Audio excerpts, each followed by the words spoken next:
Do outro lado da rua, um homem bem vestido, daqueles de terno que custa mais que meu salário anual, caminhava sem se importar com a chuva. Seu traje caro estava completamente encharcado, o cabelo grudado no rosto, mas ele não parecia notar. Havia algo estranhamente vazio em seus olhos, como se estivesse olhando através do mundo ao invés de para ele. Eu reconheci aquele rosto imediatamente. Eduardo Almeida. O magnata do setor imobiliário que aparecia constantemente nas revistas de negócios. O bilionário recluso que a mídia adorava especular sobre. O homem mais rico que eu já tinha visto na vida real. Ele parou em frente a um senhor que vivia naquela esquina há anos, o seu Carlos, um homem de cerca de 60 anos com o rosto marcado por décadas de vida dura nas ruas. Todos na região conheciam o seu Carlos, o mendigo educado que sempre agradecia mesmo quando recebia apenas moedas. Foi então que Eduardo fez algo que até hoje me causa arrepios. Ele se ajoelhou na calçada encharcada, olhou nos olhos do seu Carlos e estendeu uma mala de couro preta. Tome, ele disse, sua voz rouca mas firme. É seu. Seu Carlos, confuso, pegou a mala com suas mãos calejadas. Quando abriu, seu rosto se transformou em uma máscara de puro choque. Dentro, pacotes e mais pacotes de notas de R$ 100, perfeitamente organizados. Mas o que é isso, moço? Seu Carlos gaguejou, suas mãos tremendo violentamente. R$ 1.000.000, Eduardo respondeu simplesmente. Todo seu. Faça o que quiser com ele. O que aconteceu depois foi como em câmera lenta. Seu Carlos tentou devolver a mala, seus lábios formando palavras que não saíam. Suas pernas fraquejaram e ele caiu sentado na calçada, ainda abraçando a mala como se temesse que desaparecesse. As pessoas ao redor começaram a parar, a sussurrar, a apontar. E Eduardo? Ele simplesmente virou e começou a andar. Não correu, não olhou para trás. Apenas desapareceu na noite chuvosa, deixando para trás um mendigo agora milionário e dezenas de testemunhas perplexas. Nos minutos seguintes, o caos se instalou. Alguém chamou a polícia. Outros começaram a filmar com seus celulares. Um jovem tentou roubar a mala das mãos trêmulas do seu Carlos, mas foi contido por outras pessoas. A notícia se espalhou como fogo em palha seca. Na manhã seguinte, o vídeo já estava em todos os canais de TV, sites de notícias e redes sociais. Bilionário dá fortuna a mendigo e desaparece. As especulações eram as mais variadas: crise nervosa, esquema de lavagem de dinheiro, golpe de marketing. Mas ninguém, absolutamente ninguém, tinha a menor ideia do que realmente havia acontecido. Eu, que havia testemunhado tudo de perto, fiquei obcecado pela história. Por que um homem como Eduardo Almeida faria algo tão radical? O que o levou àquele ponto? E para onde ele foi depois? Foi então que decidi ir atrás da verdade. E o que descobri? Bem, isso é uma história que vai muito além de um simples ato de caridade. É uma história sobre redenção, segredos familiares enterrados há décadas, e um plano que começou muito antes daquela noite chuvosa. Mas antes de chegar lá, precisamos voltar no tempo. Precisamos entender quem realmente era Eduardo Almeida, não o bilionário que aparecia nas revistas, mas o homem por trás da fortuna. E mais importante ainda, precisamos descobrir por que ele escolheu justo seu Carlos para receber aquele dinheiro. Porque uma coisa eu posso te garantir: nada naquela noite foi por acaso. Cada detalhe, desde a quantia exata até o local escolhido, fazia parte de algo muito maior. Algo que Eduardo vinha planejando há anos. E a prova disso estava escondida dentro daquela mala, sob as pilhas de dinheiro. Um envelope amarelo, selado com cera vermelha, contendo uma foto antiga e uma mensagem escrita à mão. Uma mensagem que só fazia sentido para duas pessoas no mundo: Eduardo Almeida e seu Carlos. O hospital municipal estava em polvorosa quando cheguei. Enfermeiras sussurravam nos corredores, repórteres tentavam furar a segurança e policiais faziam perguntas a todos. Seu Carlos estava em observação após desmaiar na calçada. O choque de receber uma fortuna inesperada tinha sido grande demais para seu coração já fragilizado pelos anos nas ruas. Consegui entrar como visitante, alegando ser parente. O quarto era simples, mas privativo. Seu Carlos estava sentado na cama, as mãos ainda tremendo levemente, seus olhos fixos na mala que agora repousava sobre uma cadeira ao lado, vigiada por um segurança particular que o banco havia enviado. Ele me conhecia, Foram as primeiras palavras que seu Carlos me disse, seus olhos marejados. O bilionário, ele me chamou pelo nome. Carlos Augusto da Silva, ele disse. Como ele sabia meu nome completo? Enquanto eu processava essa informação, seu Carlos fez algo inesperado. Com movimentos cuidadosos, abriu um compartimento secreto na base da mala, um espaço que ninguém havia notado antes. Dinheiro é só dinheiro, ele murmurou, tirando um envelope amarelado. Mas isso muda tudo. O envelope continha 3 itens. Uma foto desbotada dos anos 80, mostrando um jovem operário de construção civil sorrindo ao lado de uma mulher grávida, em frente a um barraco de madeira. Um exame de DNA antigo, com um carimbo de confidencial em vermelho. Uma carta manuscrita, assinada por Eduardo Almeida. Minhas mãos tremeram ao ler a carta.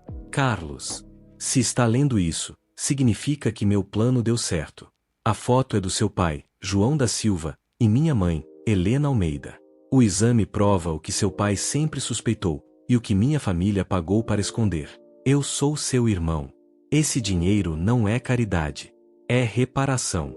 Nosso pai morreu acreditando que minha família o havia comprado para me entregar a eles. A verdade? Ele foi enganado. Minha mãe morreu no parto, e meu avô, o verdadeiro vilão dessa história, pagou para você e seu pai serem afastados. Asterisco por 35 anos vivi como herdeiro dos Almeida, enquanto você, meu único irmão, vivia nas ruas. Até que encontrei a verdade em documentos escondidos. Procurei você por anos. Quando finalmente o encontrei, não pude simplesmente me revelar. O escândalo destruiria muitas vidas inocentes. Asterisco. Então planejei isso. O dinheiro é seu por direito. Mas mais importante, a casa na Rua das Acácias 142 está no seu nome. Lá encontrará todas as provas, e um advogado esperando por você. Peço apenas uma chance de, quando estiver pronto, me permitir conhecer meu irmão. Eduardo. O ar saiu dos meus pulmões. Seu Carlos estava chorando silenciosamente, seus dedos ásperos acariciando a foto do homem que nunca conhecera, seu pai biológico. Toda minha vida, ele sussurrou, achando que era órfão, que não tinha família, e meu irmão estava lá o tempo todo. Foi então que o segurança do banco entrou abruptamente no quarto. Senhor Carlos, temos um problema. Os repórteres descobriram sobre o envelope. E pior, parece que Eduardo Almeida foi encontrado. Onde? Perguntei, meu coração batendo forte. Na delegacia.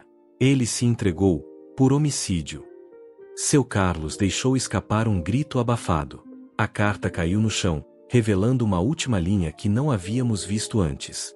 PS. Não se assuste com o que vão dizer sobre mim. Tudo faz parte do plano para limpar o nome do nosso pai. Do lado de fora do hospital, os gritos dos repórteres aumentavam. As câmeras de TV se aproximavam. E em algum lugar da cidade, Eduardo Almeida esperava em uma cela, seu plano finalmente em movimento. Um plano que ia muito além de um simples ato de generosidade. Um plano que começara décadas atrás, no dia em que 2 irmãos foram separados pelo dinheiro, e que agora seria reescrito pelo mesmo dinheiro que os unira novamente. O homem por trás do mito, Eduardo Almeida. Eduardo Almeida não nasceu rico. Essa era a primeira mentira. A verdade começava 35 anos atrás, num bairro operário de São Paulo, onde o nome Almeida não significava nada além de um sobrenome comum. Seu verdadeiro nome era Eduardo da Silva. Filho de João da Silva, pedreiro, e Helena, costureira. Uma família pobre, mas feliz, até o dia em que tudo desmoronou. Helena morreu no parto. João, destruído pela dor, foi abordado por um homem de terno semanas depois. Seu filho tem o sangue dos Almeida, o homem disse. Dê-o para nós, e você nunca mais precisará trabalhar.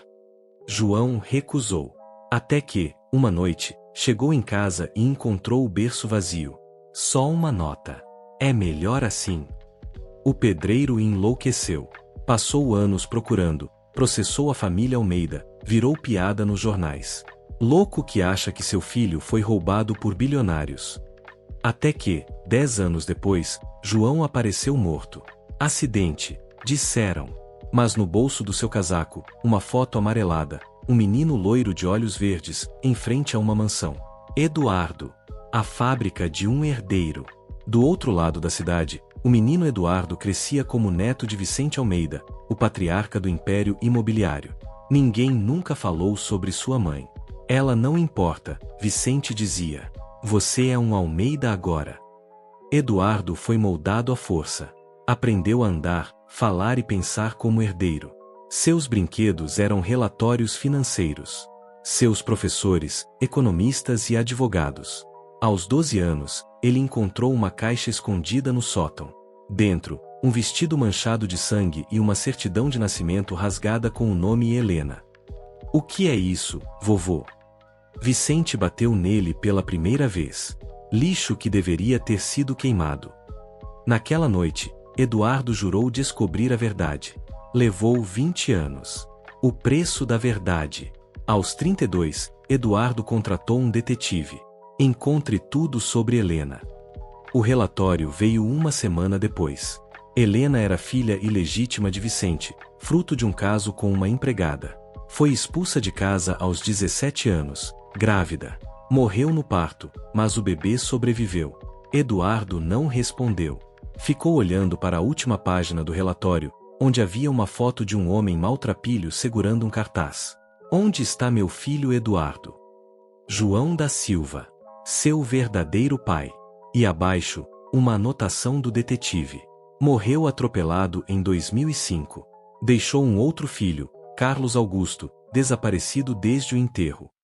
Eduardo quebrou a mesa com as mãos. Ele tinha um irmão.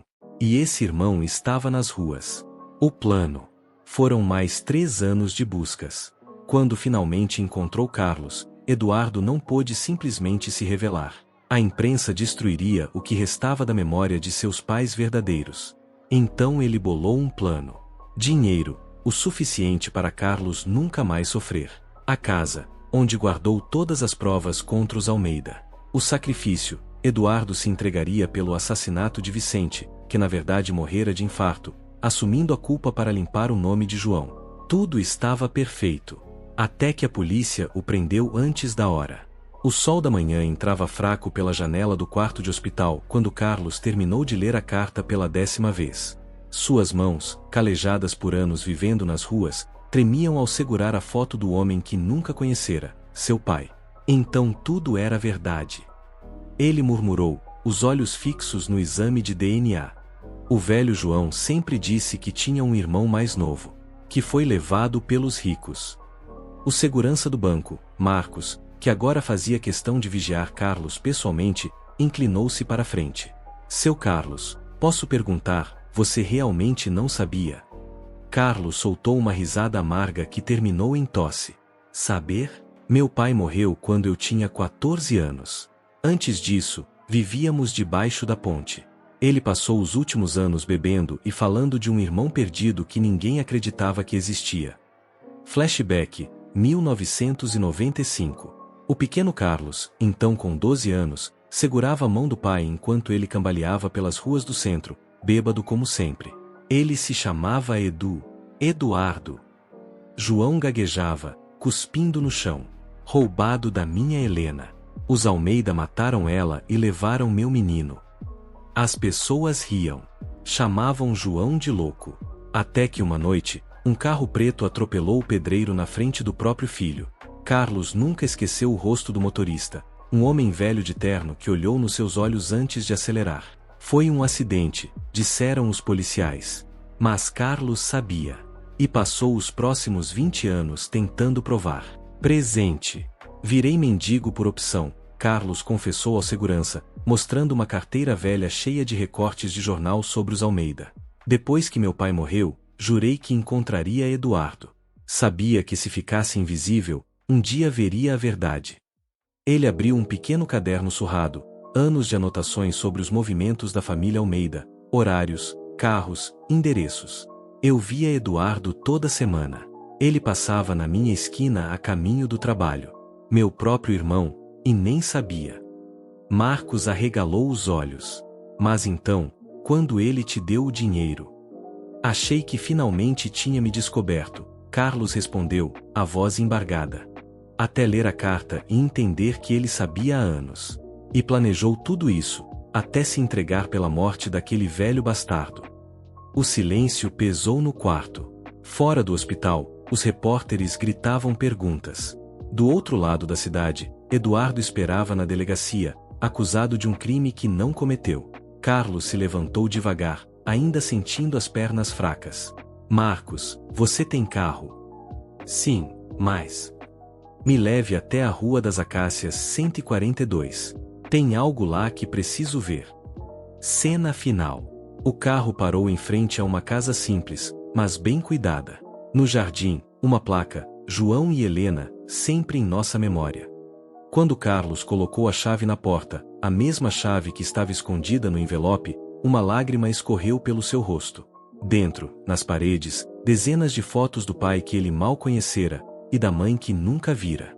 No centro da sala, uma urna com os restos mortais de João, e ao lado, um vídeo gravado por Eduardo. Irmão, se está vendo isso, significa que meu plano deu certo. Esta casa era de nossa mãe. Vicente a expulsou daqui quando descobriu a gravidez. Eu a comprei e reconstruí como ela era, para você. A câmera mostrava então documentos, provas que Vicente Almeida mandara matar João. E o plano de Eduardo, assumir a culpa para forçar a reabertura do caso. Carlos caiu de joelhos. Ele se sacrificou por mim, como nosso pai fez a vida toda. O celular caiu das mãos de Carlos quando os faróis do carro preto iluminaram a janela da casa. A mensagem de Henrique ainda piscava na tela. Estou indo buscar o que é meu. Seu coração acelerou como nos velhos tempos de rua, quando precisava fugir da polícia ou de traficantes. Mas desta vez não poderia correr. Eduardo tinha planejado tudo para esse momento. Com mãos trêmulas, Carlos pegou o envelope que estava em cima da mesa, aquele que veio com o dinheiro. Dentro, uma pequena chave USB e uma nota escrita à mão. Irmão, quando ele vier, mostre isso. É o seu seguro de vida. Do lado de fora, a porta do carro bateu. Passos pesados ecoaram na calçada. Carlos olhou rapidamente em volta. A casa simples tinha se tornado uma armadilha elaborada. Câmeras escondidas em molduras de quadros, ele as viu piscando discretamente. Documentos falsos sobre a mesa, uma cópia do testamento de Vicente.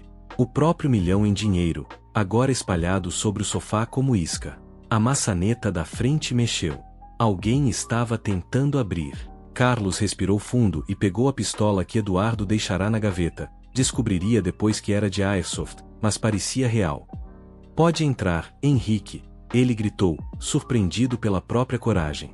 A porta está aberta para ladrões e assassinos. A porta se abriu lentamente. Henrique Lobato não era o que Carlos esperava. Baixo, careca, com óculos de aro fino, mais parecia um contador do que um assassino. Mas seus olhos, aqueles olhos eram frios como aço. Carlos Augusto da Silva, Henrique cumprimentou, como se estivesse em uma reunião de negócios. Ou devo chamá-lo de Herdeiro Almeida? Seu sorriso era afiado quando notou o dinheiro espalhado. Eduardo sempre foi dramático. Dar 1 milhão para um mendigo, que desperdício. Carlos manteve a arma apontada, embora suas mãos suassem. Ele sabia que você viria. Sabia que não resistiria a 1 milhão em dinheiro marcado. Henrique riu, tirando algo do bolso, uma pistola com silenciador. Engraçado você falar em dinheiro marcado. Foi quando Carlos entendeu. 1 milhão não era só isca. Era a prova final. A arma de Henrique não tremia. O cano apontado para a testa de Carlos era tão estável quanto sua voz. Você realmente acha que Eduardo te deu esse dinheiro por amor? Ele usou você, velho, como usou todos nós. Carlos sentiu um suor frio escorrer pelas costas. A pistola em suas mãos parecia pesar toneladas. Ele me deu o que era meu por direito, Carlos respondeu, recuando em direção à mesa com os documentos. Algo que você matou para tentar manter. Henrique deu um passo adiante, seu sapato de couro italiano esmagando algumas notas de 100 que haviam caído no chão. Sabe qual é a diferença entre você e eu, mendigo? Eu mereço essa fortuna. Trabalhei 20 anos ao lado de Vicente. Enquanto você só tem o sangue dessa puta miserável que... Bang! O tiro veio de trás de Henrique. O advogado caiu de joelhos, olhando para o buraco sangrento em sua perna com puro choque. Da cozinha, Marcos, o segurança do banco, surgiu com uma arma ainda fumegante. Desculpe interromper sua revoada de ego, seu bosta, Marcos cuspiu. Mas eu trabalho para o Eduardo. E essa casa está cheia de câmeras transmitindo ao vivo para a polícia. Carlos quase riu ao ver o rosto de Henrique se contorcer. Você acabou de confessar o assassinato de Vicente na frente de 3 delegados que estão vendo isso numa sala de interrogatório, Carlos explicou, pegando a chave USB da mesa. Inclusive, essa gravação vai cair na conta do Eduardo em 3, 2, bip. O celular de Henrique vibrou. Uma notificação de transferência bancária. R$1 milhão recebido. Origem, Eduardo Almeida. Parabéns, Carlos sorriu. Agora você realmente roubou o dinheiro marcado. Comprovante digital e tudo. O sangue escorria pela perna de Henrique, manchando o carpete persa que Eduardo cuidadosamente escolhera para casa. Seus olhos, antes cheios de arrogância, agora piscavam rapidamente entre a arma fumegante de Marcos. O dinheiro espalhado que agora o incriminava. O celular com a transferência do milhão marcado. Vocês não entendem. Henrique gaguejou, sua máscara de controle se despedaçando. Eduardo é tão culpado quanto eu. Ele sabia o que Vicente planejava fazer com o testamento. Carlos se aproximou, cada passo calculado. A casa silenciosa agora ecoava com o render da madeira sob seus pés. A respiração ofegante de Henrique. O tic-tac do relógio de parede que pertencera a Helena. Meu irmão pode ter muitos defeitos, Carlos disse, pegando um envelope em cima da estante, mas planejar a morte do próprio avô não é um deles. O envelope continha fotos recentes. Henrique adulterando os remédios de Vicente. Henrique falsificando a assinatura de Eduardo em documentos. Henrique se encontrando com juízes corruptos. Eduardo contratou investigadores há 2 anos, Carlos continuou. Ele sabia que você estava envenenando Vicente lentamente. Só não tinha as provas, até hoje. Do lado de fora, sirenes se aproximavam. Henrique fez um movimento súbito em direção à arma que deixará cair, mas Marcos foi mais rápido, pisando em sua mão com força. Ah não, seu merda. Você vai viver para enfrentar o julgamento. Eduardo quer que todo o Brasil saiba como você matou Vicente, e meu pai. Carlos se ajoelhou ao lado de Henrique, seu rosto a centímetros do homem que destruíra sua família 2 vezes. João da Silva. Lembra dele? O pedreiro que você atropelou em 2005? Ele era meu pai. O sangue drenou do rosto de Henrique. Sua boca abriu e fechou como um peixe fora d'água. E Eduardo sabe. Ele descobriu há 3 anos, Carlos respondeu, os olhos úmidos. E passou todo esse tempo montando essa armadilha perfeita para você. A porta da frente se abriu com estrondo. Policiais fortemente armados invadiram a sala, seguidos por repórteres que filmavam tudo. Num último ato de desespero, Henrique gritou: Eduardo Almeida é um criminoso. Ele deu 1 milhão para esse mendigo para... Carlos interrompeu, erguendo a chave USB. Para provar que você desviou esse mesmo valor dos fundos dos funcionários da Almeida Construções. O dinheiro está todo marcado, com os números de série que constam no seu relatório financeiro falsificado. Um delegado pegou a chave das mãos de Carlos. Henrique Lobato, você está preso por homicídio qualificado, fraude e apropriação indébita. Tem o direito de permanecer calado. Enquanto levavam Henrique, Carlos olhou para o retrato de Helena na parede. Pela primeira vez em 35 anos, sentiu que pertencia a algum lugar. Cena final. Na delegacia, Eduardo assistia tudo pela TV. Quando os policiais entraram para liberá-lo, ele apenas balançou a cabeça. Ainda não. Tem mais uma peça nesse quebra-cabeça. Seu telefone tocou. Era Carlos. Irmão, você planejou tudo isso desde o início, não foi? A câmera lenta mostra Eduardo fechando os olhos, uma lágrima escorrendo. Carlos segurando o retrato dos pais biológicos. O dinheiro marcado sendo recolhido como prova. Henrique sendo jogado na viatura. O som da sirene se aproximava quando Henrique, agora pálido como papel, tentou se arrastar em direção à porta. O rastro de sangue no assoalho de madeira parecia uma assinatura macabra. Carlos pegou o tablet da mesa e mostrou a transmissão ao vivo. 3 delegados assistindo tudo em tempo real, com provas digitais sendo catalogadas a cada segundo. Toda essa casa é uma armadilha digital, explicou Carlos, abaixando a arma. Desde o Wi-Fi que ativou automaticamente as câmeras quando você entrou, até o dinheiro com microchips rastreáveis. Henrique soltou um gemido que misturava dor e raiva. Eduardo nunca teve essa inteligência toda. Foi quando a voz de Eduardo ecoou pelos alto-falantes escondidos.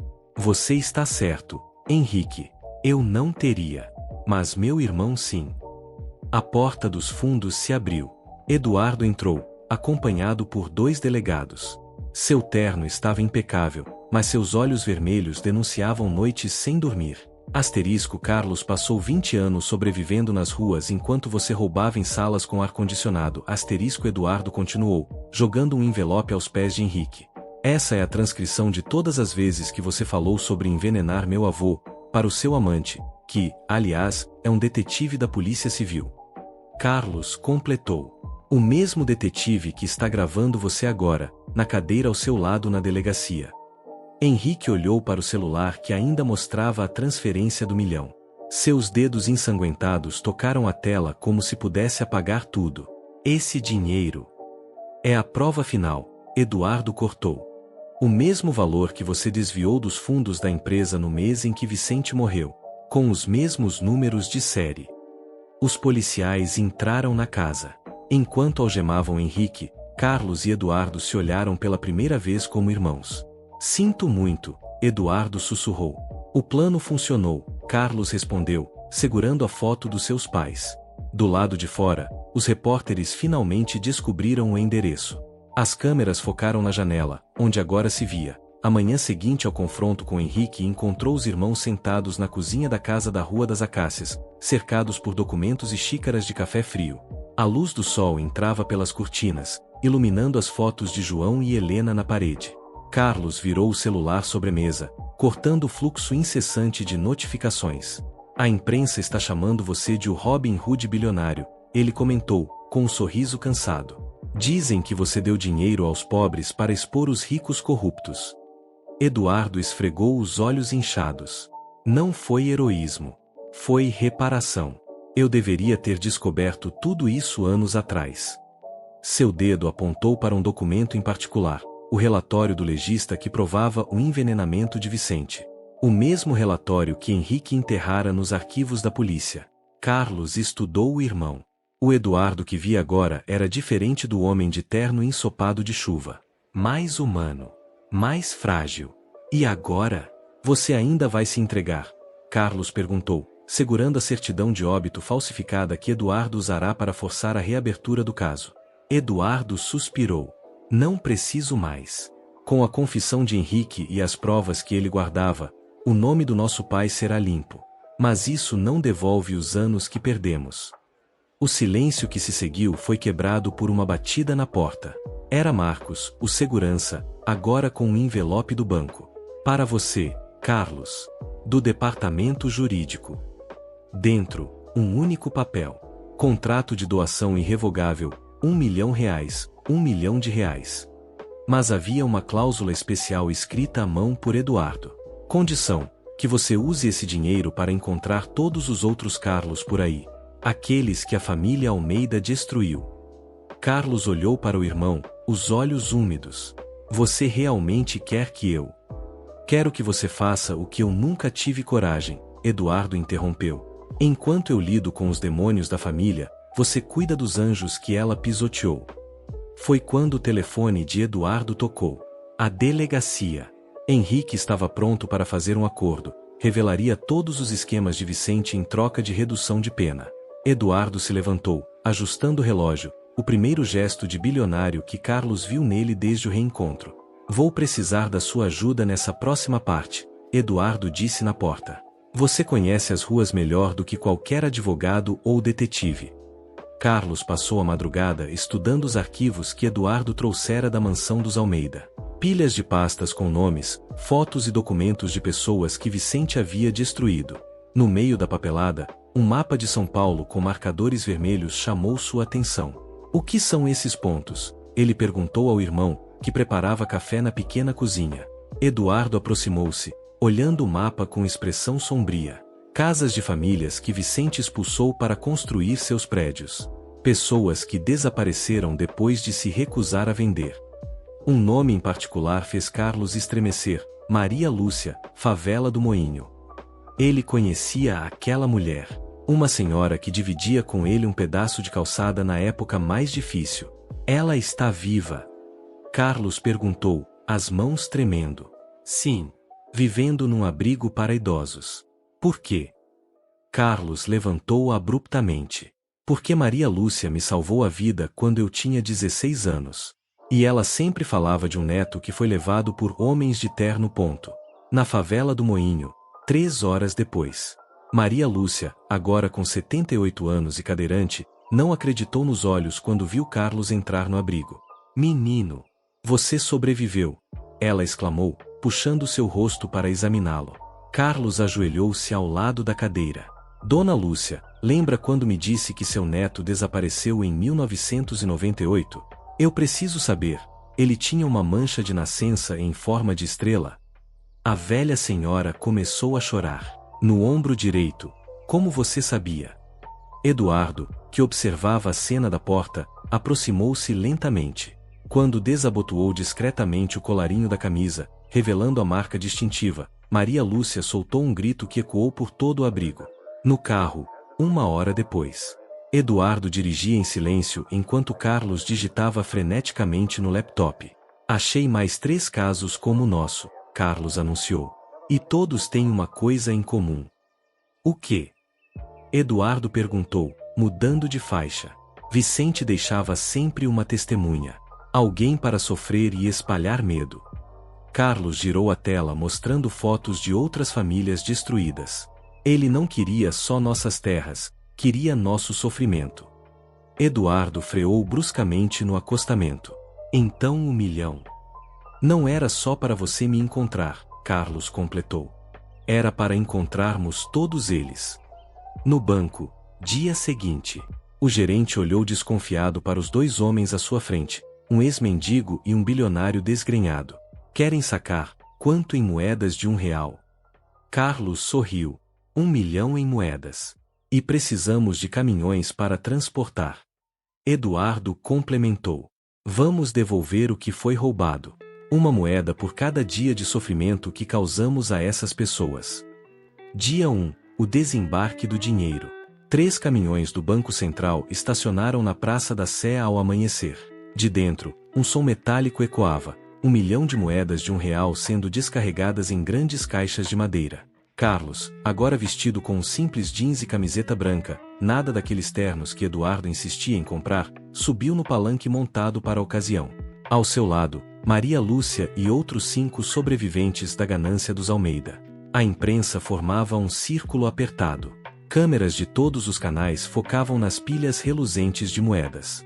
Isso, Carlos apontou para as moedas, é o que R$1 milhão parece quando dividido em suas partes mais pequenas. Como as vidas que a família Almeida destruiu. Eduardo, em pé atrás deles, acionou um projetor. Imagens começaram a ser exibidas em prédios ao redor da praça. Vídeos de Henrique confessando outros crimes. Documentos falsificados pela família. Fotos das famílias expulsas de suas casas. Para cada moeda que, Carlos continuou, há uma história. E hoje, vamos contar todas. Dia 2. O jogo das moedas. As pessoas começaram a chegar. Primeiro foram os curiosos. Depois, as vítimas. Por fim, os políticos. Carlos havia criado um sistema simples. Pegue 10 moedas, cada uma com um número gravado a laser. Digite o número no site 1 milhão de verdades. Assista a história de uma família destruída. Em 48 horas, o site colapsou de tantos acessos. Dia 3. A queda dos muros. Foi quando aconteceu o inesperado. Um grupo de funcionários dos prédios da Almeida Construções apareceu na praça. Eles trouxeram caixas, dentro, documentos internos que provavam suborno a fiscais, sonegação milionária, listas de famílias ameaçadas. Eduardo olhou para Carlos, impressionado. Você planejou isso? Carlos sacudiu a cabeça. Não. Isso é o que acontece quando você dá voz às pessoas. Elas encontram coragem. Dia 4. O último segredo. Maria Lúcia se aproximou dos irmãos com um envelope amarelo. Isso estava escondido no asilo. É do Vicente. Dentro, uma carta confessando o único crime do qual se arrependia: o assassinato de Helena, sua própria filha. Matei Helena porque ela se recusou a te entregar, Eduardo. Ela amava aquele pedreiro. E no final, ela estava certa. Dia 5. O que sobrou? Quando a polícia finalmente cercou os últimos prédios da Almeida Construções, Carlos e Eduardo estavam na praça, observando as últimas moedas serem recolhidas por crianças, que as usavam para brincar de construir casas de verdade. E agora? Eduardo perguntou. Carlos pegou uma única moeda do chão e colocou no bolso. Agora a gente reconstrói. Uma moeda por vez. Próxima e última parte. Resolução. O que aconteceu com 1 milhão? Carlos, depois de tudo isso, o que sobrou para você? A câmera fechou no rosto dele quando tirou do bolso uma única moeda, a primeira que havia pegado na praça. Sobrou o que importa. Minha família. A plateia aplaudiu quando Eduardo entrou no palco carregando Helena, a neta de 3 anos de Maria Lúcia, a primeira criança da nova geração que cresceria sabendo toda a verdade. Epílogo. 1 ano depois. A antiga mansão dos Almeida agora abrigava o Instituto João e Helena. Na entrada, uma placa. Nenhuma fortuna vale uma vida destruída. Dentro, em uma sala com vista para o jardim, Carlos e Eduardo assinaram o último documento da herança. Tem certeza que quer fazer isso? Eduardo perguntou, segurando a caneta. Carlos sorriu e apontou para a janela, onde Maria Lúcia brincava com Helena e outras crianças no gramado. Viram só? No final, a gente conseguiu até fazer o dinheiro virar gente.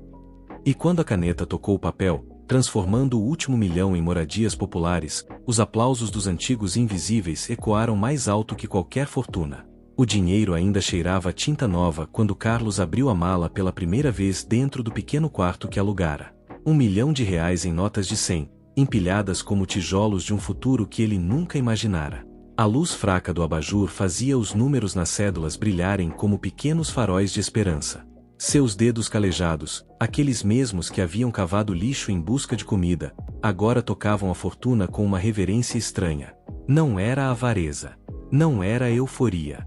Era responsabilidade pura, pesando como concreto em seus ombros. Primeira decisão: a cirurgia de Dona Mariana. Carlos fechou os olhos e viu o rosto enrugado da senhora que lhe dera abrigo nas noites mais frias. Dona Mariana, 72 anos, asma crônica e um sopro no coração que a mantinha acorrentada a uma cama de hospital público. Quanto custa a cirurgia? Ele perguntou ao médico particular, suas unhas sujas de tinta de parede. Havia começado a reformar o banheiro do quarto antes de se dar conta de que podia morar em qualquer lugar agora. Uns 80 mil, com todo o pós-operatório, o cardiologista respondeu, examinando-o de cima a baixo, duvidando que aquele homem com jeans desbotado tivesse o valor. Carlos não discutiu. Abriu a mochila surrada e contou 80 notas de 1.000, uma por uma, sobre a mesa de vidro do consultório. Ela vai ter o melhor quarto. O melhor de todos. O médico engoliu seco, os olhos arregalados. O momento da verdade. Quando Carlos apareceu no hospital público para buscar Dona Mariana, ela pensou que estava sendo transferida para morrer. Não vou para aqueles corredores dos fundos, não! Ela gritou, agarrando-se às grades da cama como um náufrago a um pedaço de madeira. Vamos para um lugar melhor, vovó, Carlos sussurrou, usando o apelido que nunca teve coragem de dizer antes. O carro alugado, um sedã comum, nada de luxos, levou-os até o hospital privado. Quando o elevador de vidro subiu até o andar VIP, Dona Mariana começou a chorar silenciosamente. Por que você fez isso, menino?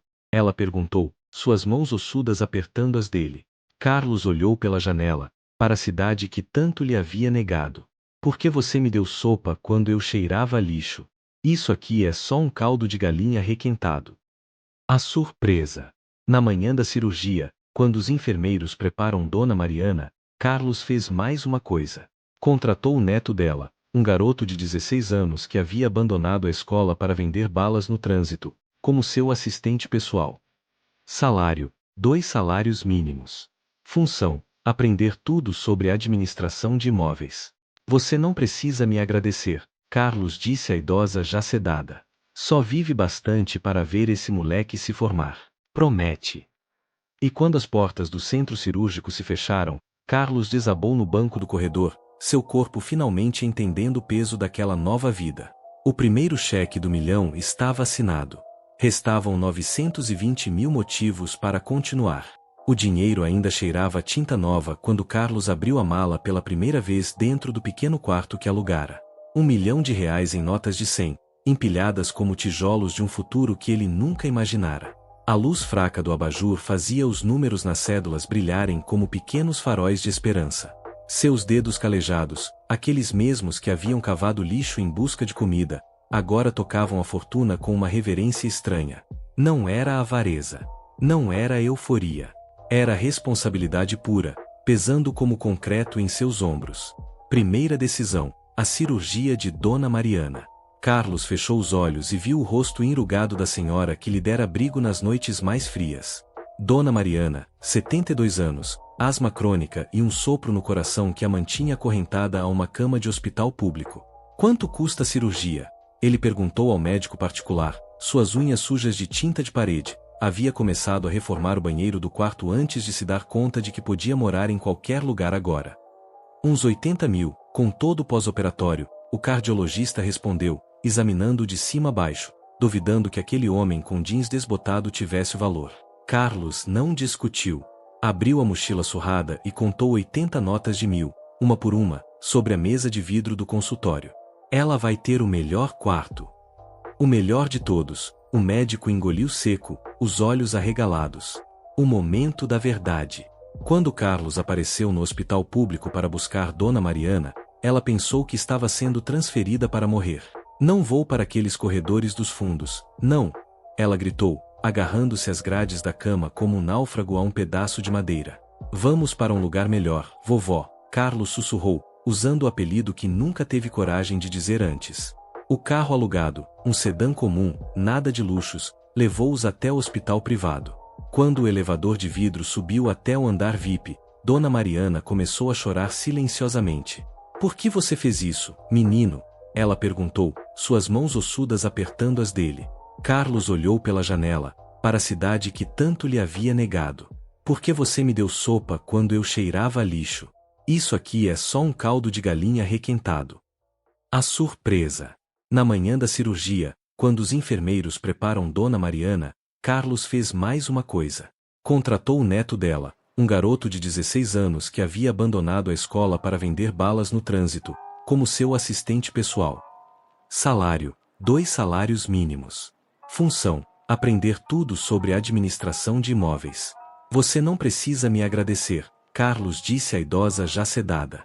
Só vive bastante para ver esse moleque se formar. Promete.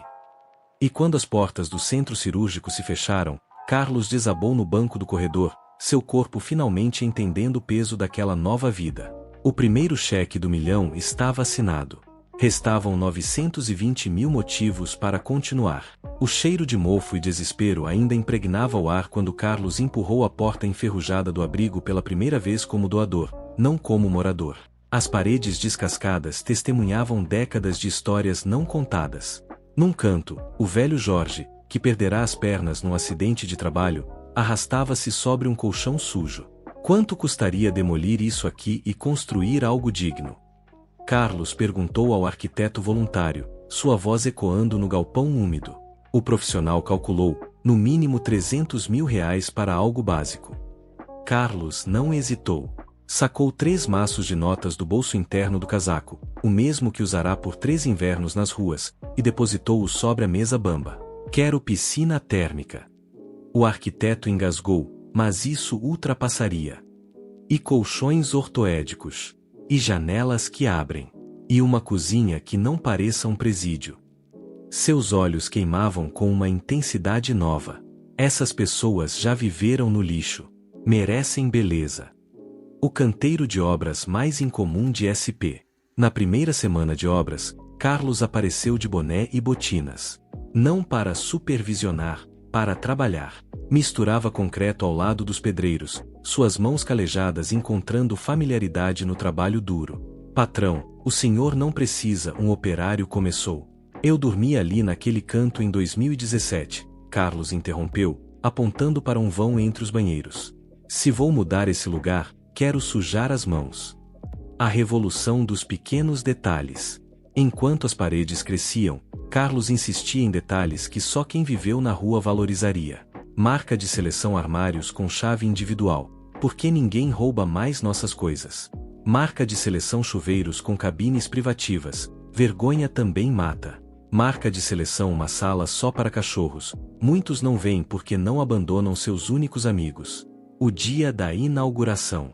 Quando o novo abrigo abriu suas portas de vidro, nada de grades, os primeiros moradores entraram descalços, como se pisassem em ouro. Dona Ivone, 68 anos, ajoelhou-se no piso aquecido do banheiro e começou a rezar. Jorge, o sem pernas, rolou sua cadeira nova até a janela e viu, pela primeira vez em 10 anos, a cidade sem grades. Parece que saí da prisão, sussurrou. Carlos observava de um canto quando o menino Lucas, aquele mesmo do semáforo, puxou sua camisa. Tio, isso aqui tá melhor que a casa que a gente foi expulso.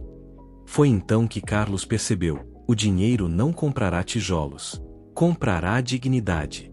E isso, ele sabia na pele, não tinha preço. E assim chegamos ao final dessa história extraordinária. Um milionário, um mendigo e R$1 milhão que provaram que o dinheiro pode comprar muitas coisas, mas só o amor verdadeiro reconstrói vidas. Se essa história tocou você, deixe seu comentário abaixo dizendo: o que teria feito no lugar do Carlos? Qual momento mais te emocionou? Quem você acha que teve a maior transformação?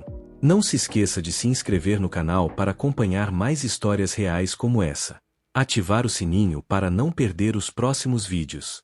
E se acredita que gestos podem mudar o mundo, compartilhe este vídeo.